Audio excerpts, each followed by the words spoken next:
முட்டை தோசையை எடுத்து அப்படியே நாட்டுக்கோழியில் அப்படி பெரட்டி அந்த நாட்டுக்கோழியை அப்படியே தூக்கி பீஸை வச்சு இப்படியே ஒரு சுருட்டி இப்படியே சாப்பிட்டா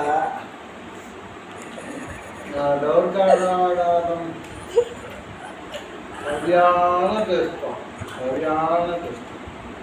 இப்படியே இந்த நாட்டுக்கோழி ஆம்லேட்ல முட்டை தோசையை அப்படி போட்டு அந்த கறி பீஸை எடுத்து அப்படி வச்சுக்கிட்டு அப்படி சாப்பிட்டோம்டா அப்படி தொடப்பி, எங்கள் ஊரில் அதை வந்து தடப்பின்னு தடப்பி, இது வந்து அப்படி தொடச்சி அப்படி அது சாப்பிட்டோம்டா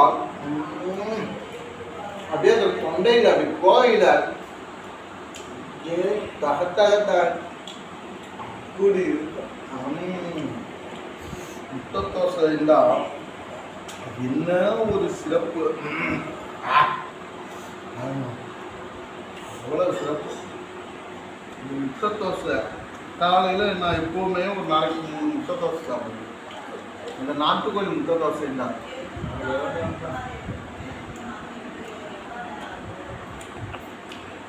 டேஸ்ட்டுடா, டேஸ்ட்டு 1ஆம் நம்பர் டேஸ்ட்டு. என் மனைவியினுடைய குக்கர் அந்த முட்டை தோசையுடைய டேஸ்ட் இருக்கே